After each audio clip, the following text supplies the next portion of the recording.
Here on FTD Facts, we've been looking at multiple countries from all around the world and discovering what is great about many different places and getting a look at the real stories behind its people and culture. And today here on FTD Facts, we are taking a deep look at two particular countries that offer so much to the world. These are the countries of Sweden and Germany, and today we are finding out the differences, strengths, and weaknesses of each country. Hey everybody, what's going on? Dave Walpole here, and welcome to FTD Facts, a channel where we generally talk about people, cultures, and places from all around the world.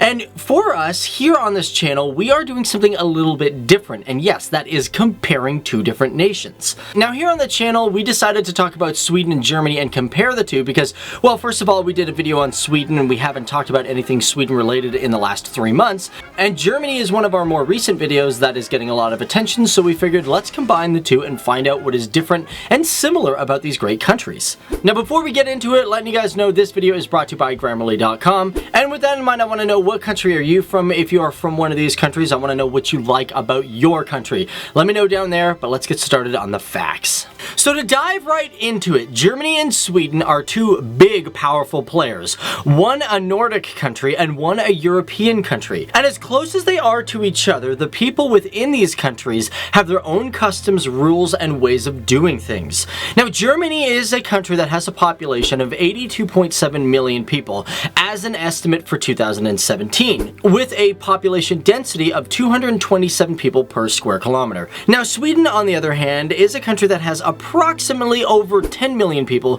for 2017, with a population density of 22 people per square kilometer. And the reason for the population density difference is, well, not just the population, but also the countries are very different in land size and shape. For example, Germany has a land of 357,168 kilometers square. And as for Sweden, when it comes to its land size, it sits at 450,295 square kilometers. And in Germany, when it comes to its northern region, it has more flat terrain, where its southern landscape has more of hilly mountains and countryside.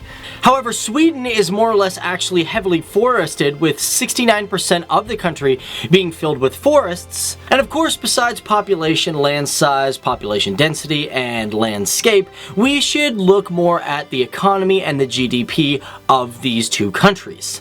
Now, Germany is a country that has a crazy amount of economy, with a GDP per capita equaling 48.7K, making them ranked 10th in the world. However, Sweden beats them with 49.9 thousand per capita, making them 9th in the world. And these two GDPs are made not just because of jobs within the countries, but also because of the import-exports of the two countries. For example, as for imports-exports in Germany, it has about $1.32 trillion in exports and $1.05 billion in imports. Sweden has $135 billion in exports and a balanced $132 billion in imports. So landscape, population, money, all that's very important, but what's it like to live within these two countries? Now, when it comes to government, for example, Sweden is a government that grants most of its power to its people. It is a country that has a government listed as a parliament under constitutional monarchy, meaning that they do have a king and queen. Oh yeah, that's right.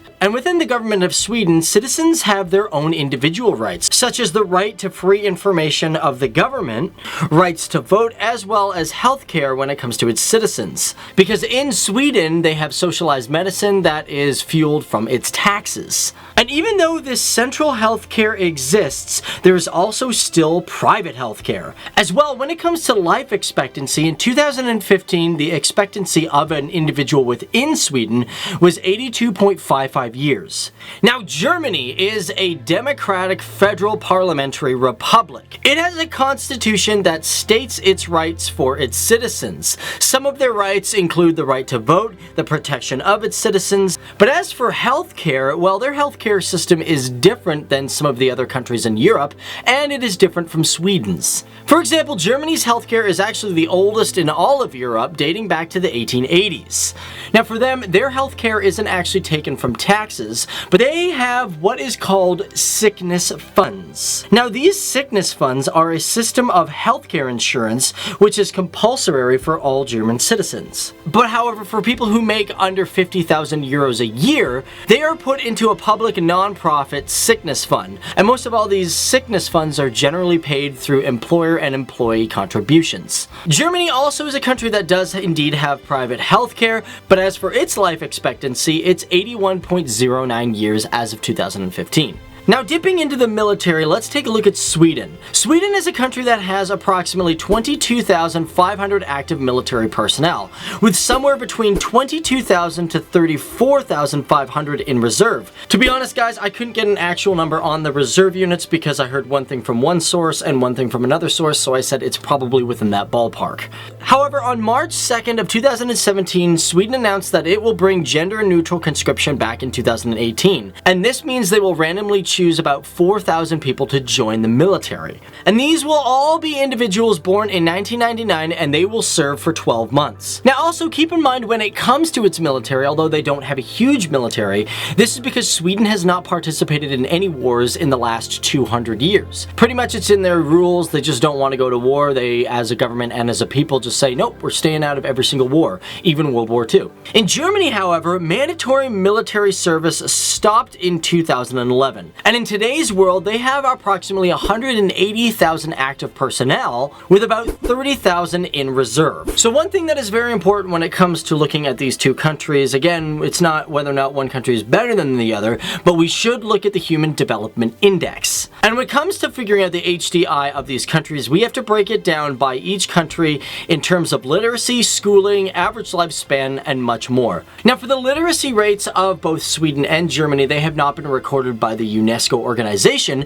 but it is assumed that both countries are over 99% for its literacy rate. But when it comes to schooling, the expected years of schooling in Sweden is 16.1 years, with Germany being 17.1 years for education. And in Sweden, 46% of people aged 25 to 64 have finished upper secondary education, with 15% finishing compulsory education.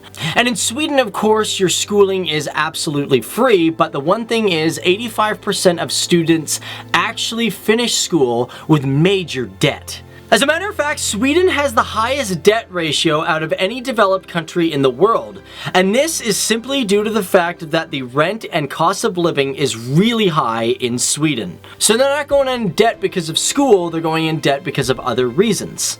In Germany, no school charges any form of tuition at all. However, they do have a small administration fee or an enrollment fee in which you do have to pay for, but it's really minuscule, you won't even notice it out of your pocket.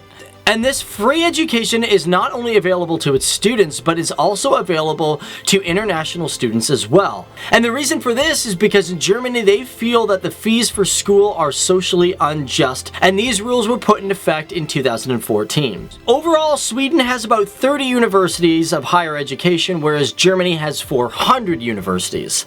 So with healthcare, schooling, and of course the GDP, the Human Development Index for these two countries is slightly different, as Sweden comes in at 0.913, ranking 14th in the world, and Germany equaling 0.926, having the country come in at 4th. So when it comes to protection of wildlife and culture, let's talk about UNESCO zones. Germany is a country that has 42 UNESCO zones, and Sweden has approximately 15 of them. And of course, each one is very different to its own culture, and of course has its own meaning. And although Germany may outnumber the UNESCO zones of Sweden, there is one thing that this country has that no other country has in the entire world, not even Germany. And that is for the fact every single year in Stockholm, Sweden, they host the Nobel Prize ceremony. And this has been happening since its introduction in 1901. As well, when we're talking about Nobel Prizes, we need to mention Selma Lagerlöf, whom was the first woman who was also from Sweden to ever win a Nobel Prize,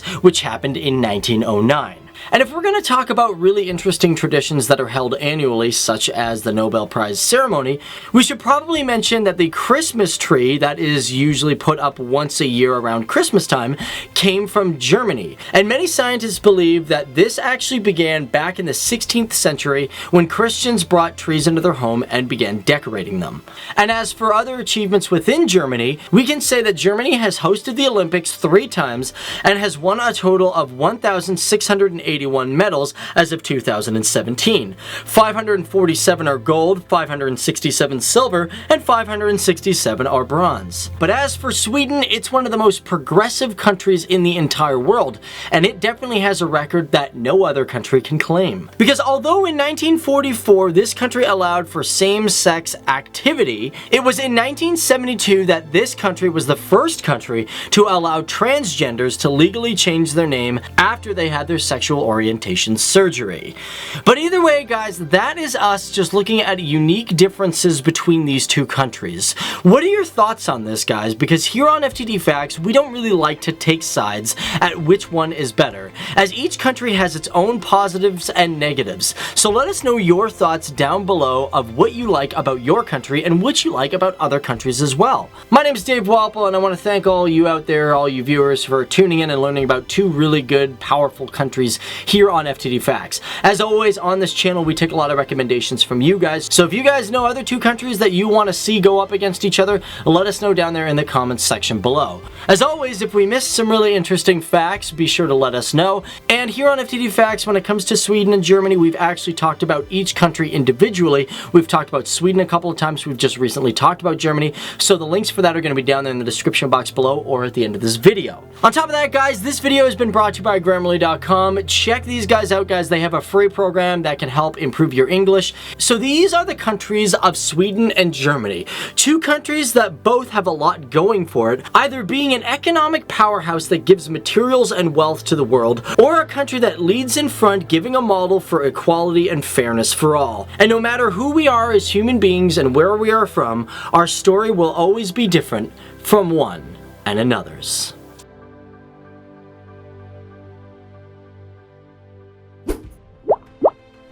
So thanks for watching, guys. This is FTD Facts, the channel where we talk about people, cultures, and places from all around the world. Once again, if you guys like learning about Sweden, check out our videos on Sweden down here. Also, be sure to check out our videos on Germany if you guys are big German fans. Other than that, be sure to leave a comment down there for a future FTD Facts video. Hit the subscribe button, share these videos if you feel like it, and until next time, you guys have a great day, and we'll see you in the next video. Bye-bye!